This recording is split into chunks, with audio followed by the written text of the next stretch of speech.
Ayan mga karos, good morning. Ayan, good morning, kamusta po tayong lahat? Araw po ng Lunes ngayon. Nandito nga po pala tayo sa subdivision po ng New Leaf 13 Martires. Ayan, good morning nga po pala sa client owner natin.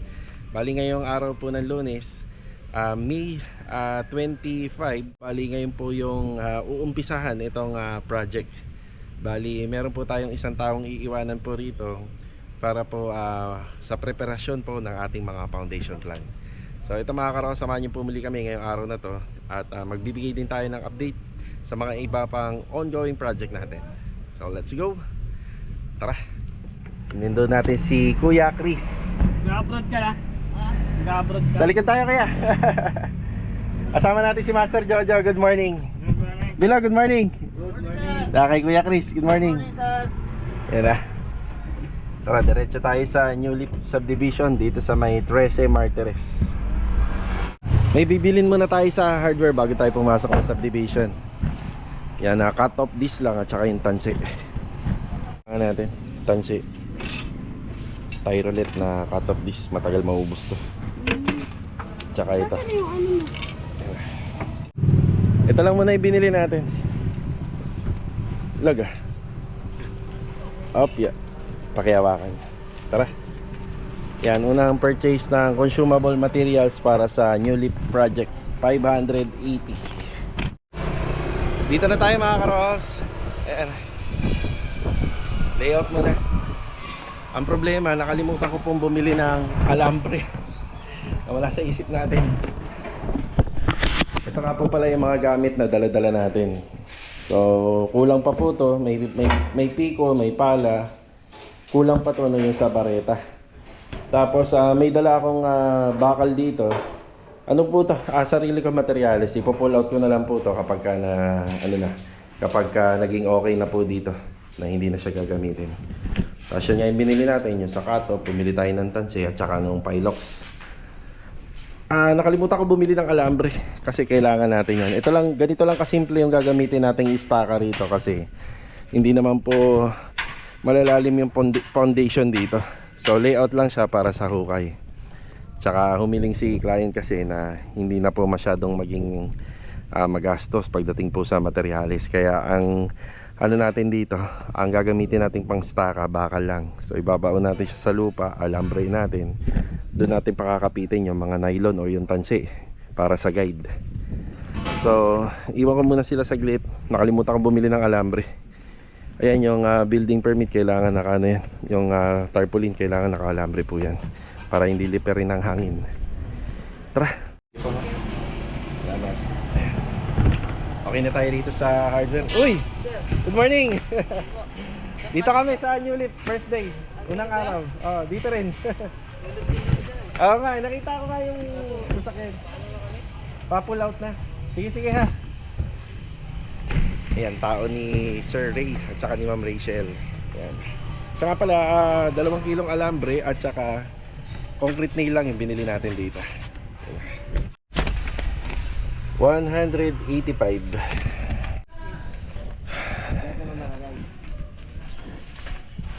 Yeah.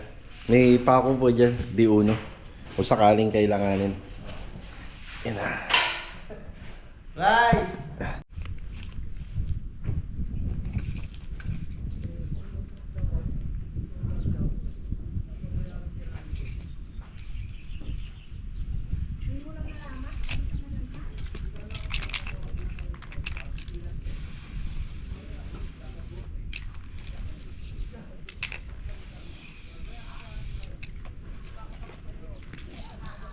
Ganito kasimple lang yung staka. Total naman maghuhukay lang. Pero kung sakaling yung layout na hanggang sa malagyan po ng mga CHB, hindi pwede yung ganito kasi gumagalaw to. So yung purpose po ng pilox, ito po. Yan, ito na po yung actual na huhukayin ni Kuya Chris. Yan, 80 by 80. Dito rin 80 by 80. Yan, naglagay na tayo ng markings. Yan, actual yan na huhukayin. Tapos dito 1 meter by 1 meter. So ayan na po siya. Tsaka dito rin banda. So mapapansin nyo lang, nasa kalahati po siya nung bakod na unang ginawa rito. Ayan na. Yan pa lang po yung nalalagyan natin ng layout. Tapos ang isa pa sa mga gagawin dito, syempre yung pinakalagayan po ng beam, yung pinaka-tie beam. Yan, doon na lang po yung kinukuha natin. Bali ang magiging gate nga po pala nito mga ka-row house dito sa harapan ng bahay. Yan, pina-revise po ni client sa amin. Okay, bali ang sukat nga po pala ng bahay, ang lot area niya, ito po ay nasa 9 meters. Diyo no, ito 9 meters to. O 10, 9. Yun ang 10, yung papunta ron. Okay. So pinaka frontage niya 9 meters. Yan, 9 meters to. Tapos dito naman sa corner, yan sa corner isa 10 meters. Bali 10 times 9 isa 90 square meter. Yan, 90 square meter po ito, itong lot area. Okay, yung lalagyan ng extension hanggang dyan lang po sa bakod na yan, kung saan yung unang inabutan natin. Tapos ito, perimeter fence. Bali yung gate nya isa folded na may sukat na 240 cm. Sa simula rito hanggang dito po yun, lalagyan natin ng gate. Ayan, nag-i-stacka pa lang tayo. Yan, para yung maghuhukay po, hindi po siya mangangapa. Naglagay na po tayo ng guide. Yan, maganda po yung ano rito, maganda yung ground level. Medyo nakaumbok lang po yun doon banda, pero pagdating dito patag na. Kaya hindi ho tayo nahirapan maglagay po ng pantos. Tapos medyo naka-elevate po yung lupa nila client owner dito. Medyo naka-elevate. Kaya Chris, nakikita mo naman yung tansi na yan. Nakikita mo. Parang ano eh, no? Kulayan natin. Kulayan natin, gusto mo. Ayan. Bachelog. Matatapos na po sila rito. Sobra. Ang ganda ng martilyo natin ah. May pampakyawan yan ah. Maso. Hindi na tayo maglagay dito. Ayan. Sa kalbo. Ayan, bali bago ho tayo mag-umpisa, i-share ko po sa inyo yung perspective idea or perspective plan ni client owner dito. Ayan, sana matapos po namin ng maayos itong bahay. Ayan, pagtutulong-tulungan po namin to. Ayan, sana matapos po natin ng maayos. Ayan, bungalow lang po siya. Tapos full renovation. Renovation po yung bubong. At saka kung matatandaan nyo, meron tayong unang biniling materials dito, yung sa rock wool insulation. Dito po natin gagamitin yun lahat. Yan, overall paint, overall tiles, electrical, ceiling works, tiling works, light and fixtures installation. Yan lahat. Saka syempre yung structural natin, extension. Sabi namin ni client, sabi namin sa client namin kung yung bubong na to ay maayos, yan ito yung pwede po nating ilagay dito sa gagawin nating extension.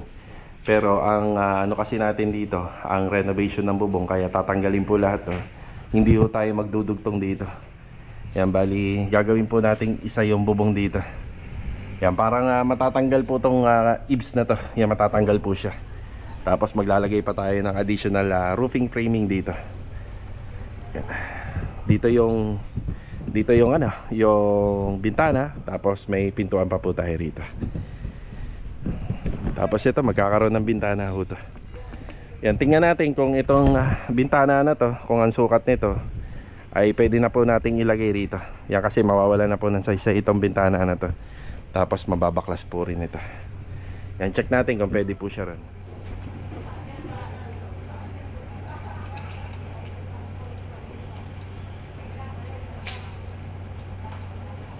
160.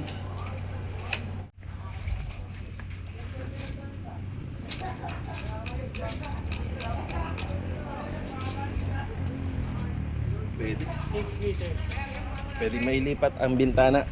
Yung bintana sa likod, yun ang pwedeng mailipat dito.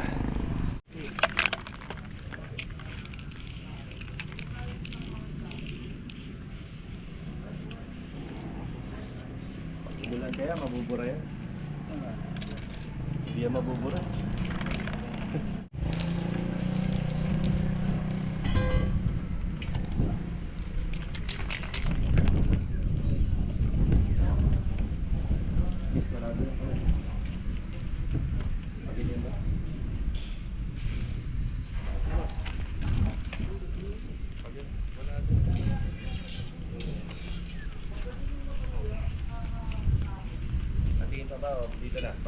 Kumakain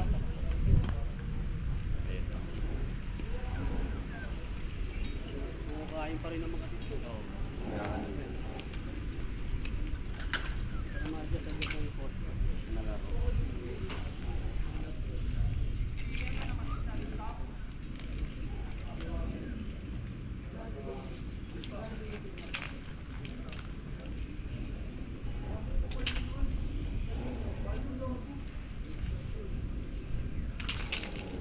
Tama na patubo niya ha.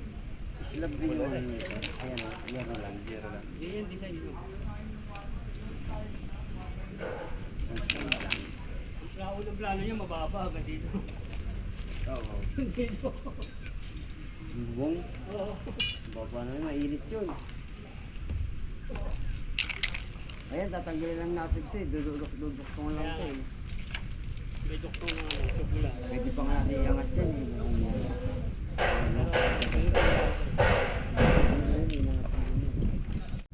Ayan, bali, ito na nga po pala yung 90 square meter na lote niya. Hindi po kasama to. Ayan, tsaka rito. At saka tong gilid na to. Yan, hindi po kasama to sa lalagyan ng bakod, pati ito. Yan, may mga setback po siya. Pero ang pagkakaalam ko naman, pagka ganyan, pwede naman po yan, kung maaari, pwedeng taniman. Yan, pwedeng gawan ng plant packs sakali. So, malalaman natin. Ang total na posting nga pala nito, so isa rito. Ito, may staka na tayo rito. Pangalawa. Ito, pangatlo. Ito, pang-apat. Yung pang-lima. Pang-anim. Pang-pito. Yan, 8. 8 poste po. Ayan, bali dapat aabutin po ng siyam yan eh. Kaso nga lang, pinabago po ni client owner yung nasa plano. Tapos umiling siya rito ng medyo malaki-laki na gate. Dito na po mapupunta yan, kasama na yung sa service entrance. Bali itong sa gate nya, aabutin po to ng mga kulang-kulang 4 meters, siguro mga 350. Yan, 350 na ano po, na service entrance at saka yung folded gate, kasama na po yun. Tapos pagdating dito, grills na lang. Yan. Okay na tayo rito.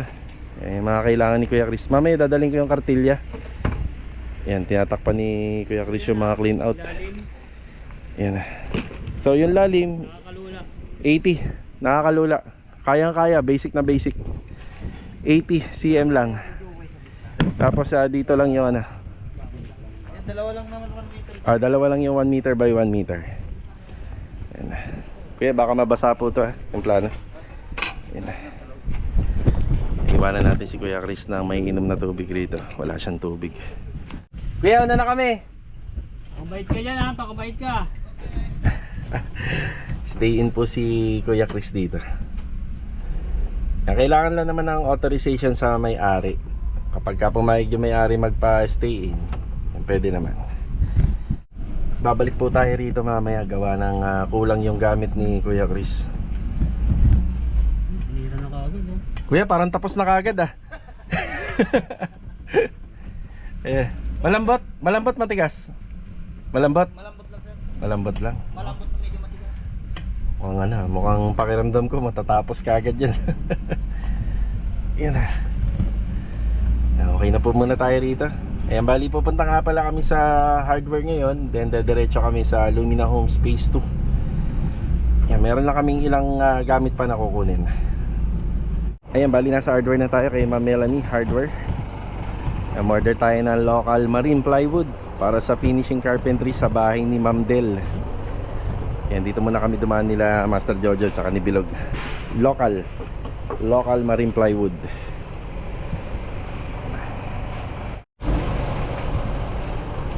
Okay, tara.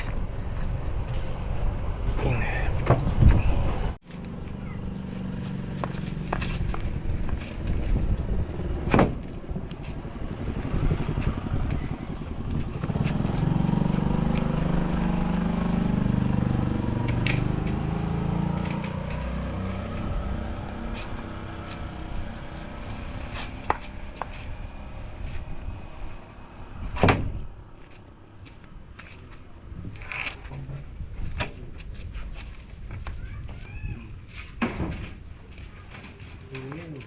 Bukol yan eh.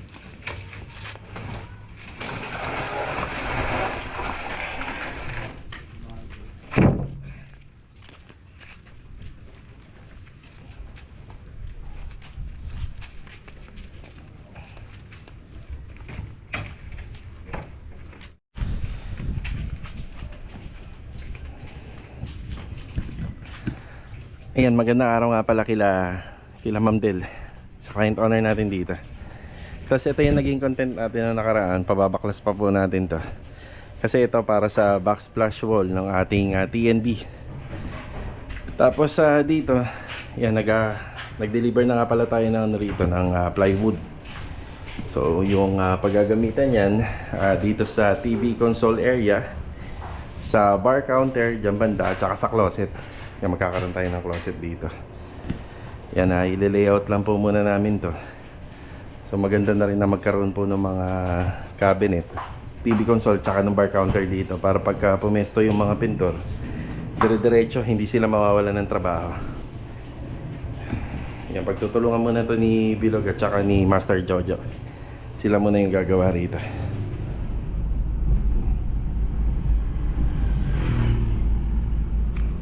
Bali, papunta tayo ng Garden Premier Project. Bumili muna tayo ng materyales. Skin coat, emulsion, gloss latex. Yan na. Hanap pa tayo ng liha. Dito tayo nakabili ng liha sa Tercel. Yan, nang pagbalik ni Jamil, pinaalala niya sa akin, ito yung magandang brand, Hippo. Yan, medyo mas mahal nga lang, 40. Okay, dito na tayo. Yan, good morning sa mga kasama natin. At saka good morning kila client owner. Ayan na. Skim coat. Bangan. Yan. Yan, kumakain po sila. Kumakain. Meron din. Lahat na nakalista doon, yan na muna binili ko. Sarap naman ng kain, oh. Boss. Sige. Kompleto, ah. Maganda ulam nyo ngayon. Sino nga na hindi pa kumakain? Si Louie. Ginagawa ni Louie. Kuya, yung roller kinuha nyo, ha? Doon. Pinagpapatuloy na pala ni Kuya Rigor to, eh. Yung 3 pintuan dito. Yan, natural varnish to, na kung saan kung ano po yung sa kisame, yun po yung gagayahin. So dito meron tayong ganitong kulay ng kisame. Pagdating doon, medyo mas light color.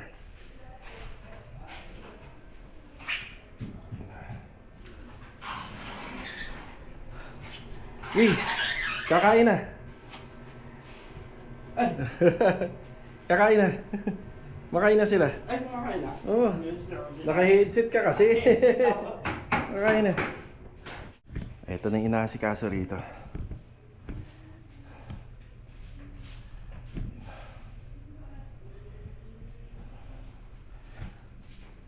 Siya nga pala, mga ka-row house, yung binil, baka asikasuin ko na bukas dun sa 3rd floor. Medyo makalat pa. Yun o, nakaano na ito. Naka tool white. Ayan na. Yung pinapauna lang po ni Master Dindo yung para rito. Yan, nakabit na nga rin po pala yung window grills dito. Tapos yung sa aircon, ayan, nakakabit na rin. Hinihintay na lang dito yung mismong aircon unit ni client. Ito, kapag natapos, yan, papaschedule na tayo na installation ng binil dito. Yung binil, ganito po siya. Ayan, may dalang sample na si client. May ganito.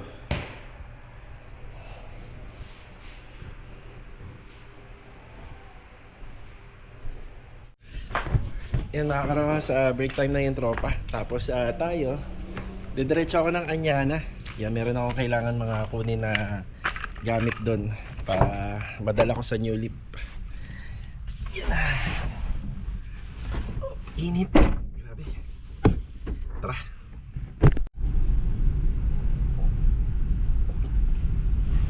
At yan, nandito na tayo sa Anyana West. Yan, magandang araw kila client owner. Kaya hindi maganda timing ko rito kasi yung tropa nagpapahinga na. Yan, babalik sila ng alauna galing break time. Ang kailangan ko rito yung kartilya. Tapos kailangan ko ng bareta at saka chipping gun. Sobra-sobra naman na po yung chipping gun namin dito, pati yung bareta. Tapos yung kartilya baka hindi na po nila magamit. Yan. Siya nga pala mga karo, kasi ito na po yung buhangin. So yung dalawang in-order ko na dalawang L-truck na nagkakalaman po ng 4 na cubic sa isang L. So ayan, kompleto na. Hindi naman po lumagpas. Ay, papahinga sila kuya. Papahinga po. Ayan. Yung iba nasa second floor. Tapos ito pinapatapos na natin yung palitada nito, yung may asintada na. Yan, ito may asintada na rin. Yan, nagagamit na natin paunti-unti yung hollow blocks. So ito, baka maaari maasintadahan na rin po yan. Simula dito, 2 metro po yan. Yung 2 metro po yung sukat niya. Yan, alalay lang naman tayo sa alalay tayo sa mga bakal pag kinakailangan na lang. Tsaka rito sa graba. Si Kuya Sandy. Eh Sandy, yan na yung buhangin, no? May dumating na lason. Yung Thermitrek, 1 galon. Umorder ako sa kanya, baka nakalimutan. So, sige, titingnan ko na lang. Sige. Ay, ito pala si Kuya Boy. Kuya Boy, nabala ko yung pagtulog. May dumating bang lason? Ayun, ayun pala. Sige, salamat. Rarating lang, mahalis kami rin. Itong lason, hindi pa bayad. Nakalimutan kong bayaran din kanina kay ma'am. Yan o. Kasya na siguro to sa buong bahay. Or baka magdagdag na lang ng konti. Kuya Boy, kukuha sana ako ng chipping gun. Isa. Tapos kukunin ko rin to. At kukuha rin ako ng bareta. Yan. Bali, ito lang yung dadali natin sa new lip. Yung kartilya, chipping gun, kasi yung likod ng TNB at saka yung existing na kitchen counter na inabot natin dun, tsaka to, yung bareta. So matulis yung dulo nyan para makapanghukay. Yan, tsaka itong extension wire. Siya nga pala, itong mga nakasako na to, schedule ko ng hakot panambak bukas. Yan, papahakot po natin. Yan, para makaluwag-luwag din po dito. Sayang din po kasi itong space na to eh. Yan. Yan, okay na tayo dito. Yun lang po muna yung update. Sa mga susunod, ang aasahan natin na magagawa dyan, yung mga asintada dyan, yung palitada, asintada rito. Tapos unti-unti na po tayo magpoporma po ng poste.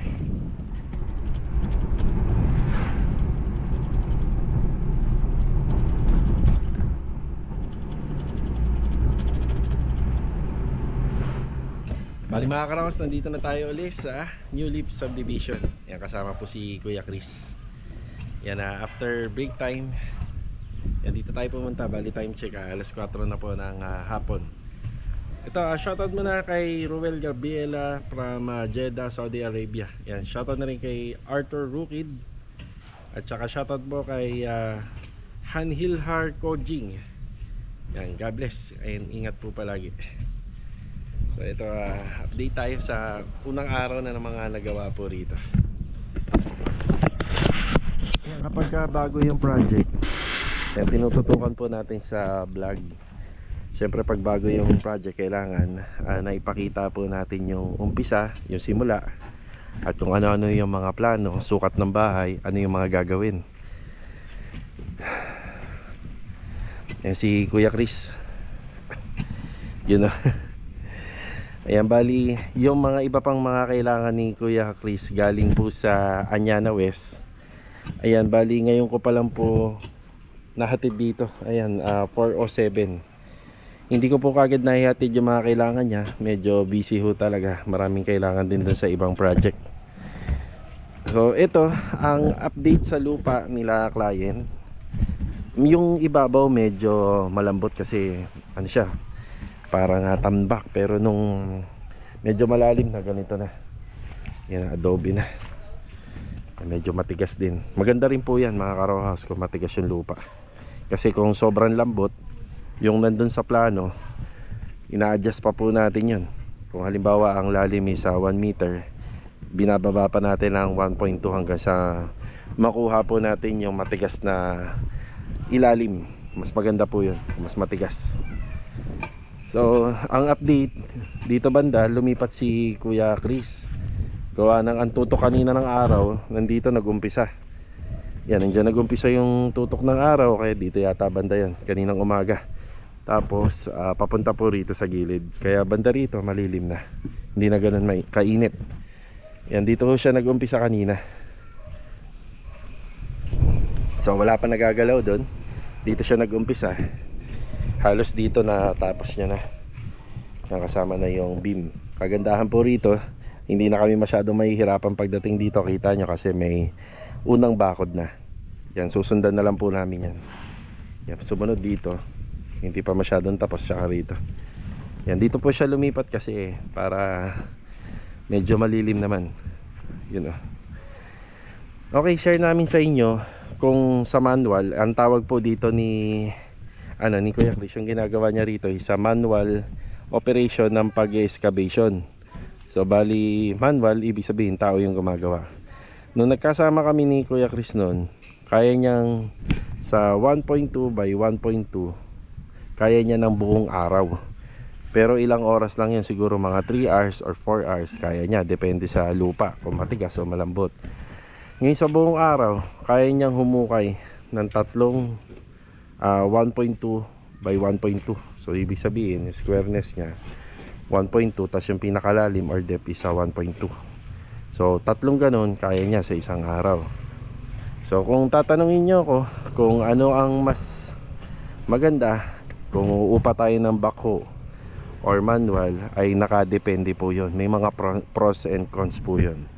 So sa manual po kasi, pwede mo na ho kagad i-deploy yung tao doon sa area. Yan, pwede nyo na kagad i-deploy. Tapos syempre hindi nangangailangan ng ganong kalaking halaga sa umpisa ang pagde-deploy ng manpower kapag manual operation, yung pag-excavation or yung paghuhukay. Yun o, kuha lang tayo ng laborer or meron tayong skill kasama nung maghuhukay. Ayan, hindi ganong kalaki yung kailangan halaga. Ngayon kapag backhoe po, so conforme po yun. Kung halimbawa is yung area ay pwedeng mag-operate ng backhoe, or pwede po sa, syempre dadalhin pa po yun sa, galing sa malayo yun, dadalhin pa rito. Hindi naman po yun tatakbo ng yun lang. Syempre may mas malaki pang sasakyan na ikakarga siya doon. Pero kung halimbawa sa hukay naman, kayang-kaya na po ng buong araw. Yan, buong araw yun. Pero yung mga ganito po kasing classification ng trabaho, hindi na ho kailangan ng backhoe rito. Okay, maraming advantages kapag backhoe. Syempre mas mabilis yung trabaho. Yun nga lang, pagka mobilization, hindi nala siya rito, hindi ho ganun kadali. Tsaka may mga permit pa yan. At tsaka kung pwede pa siya na ganun ang operation sa subdivision. So nakailan si Kuya? So sa butas, kasi medyo late na kami natapos sa nito, sa tawag dito sa layout. So isa, dalawa, ayun, pangatlo. So hanggang alas 5 matatapos niya tong tatlo. At may bonus pa na meron pang mga beam. Yung nakapaghukay pa siya sa beam, pero iba mababaw pa. Pero dito halos kompleto na. Yan. So yung bilis naman, depende naman po yan sa tao. Siyempre depende rin naman po yan sa weather. Kapag siyempre yung gumagawa ay natututukan ng araw, so ibig sabihin hindi ganun kalakas or hindi ganun ka enough yung strength nung gumagawa. Siyempre mabilis sila mapagod kapag tutok ang araw. Pero pag ganyan na malilim, yan, maganda po yung trabaho niyan.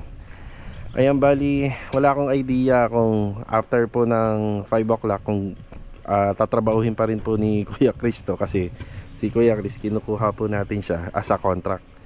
Yan, pinapa-contract po natin sa kanya. Kaya kung maalala nyo yung mga naging project natin noon na halos dalawang araw lang nilang tinatapos kasi nasa kontrata po yun. Ayun na, okay na po tayo rito. Ayan po yung unang araw natin dito sa New Leaf, pero isang tao lang po muna yung kinuha natin. So medyo malaking tulong na rin po kay kuya to kung kailangan niya po ng ano, ng syempre sapat na budget. Kung matatapos niya ng mas maaga to, mas malaki yung kanyang income. Yan po. Sinolo na ni kuya. Dati may kasama si kuya eh. Yeah, sinolo na po muna ni kuya kasi na nakita niya naman yung trabaho, hindi naman daw ganun ka hirap, di naman po daw ganun kabigat. Yan. May tropa ka na kaagad dito kuya. Siya nga pala mga karos, babalik ako kasi wala pa pong gripo rito para magamit din ng maayos ni kuya yung tubig po rito. Yan, bili tayo ng pansamantalang gripo, yung plastic faucet lang with teflon. May thread ba yung kuya? Meron? Yan. Nakapatong na sa pan. Adobe na. Ano, adobe na? Oo, sir. Medyo matigas-tigas na ano? Tigas na. Ayun.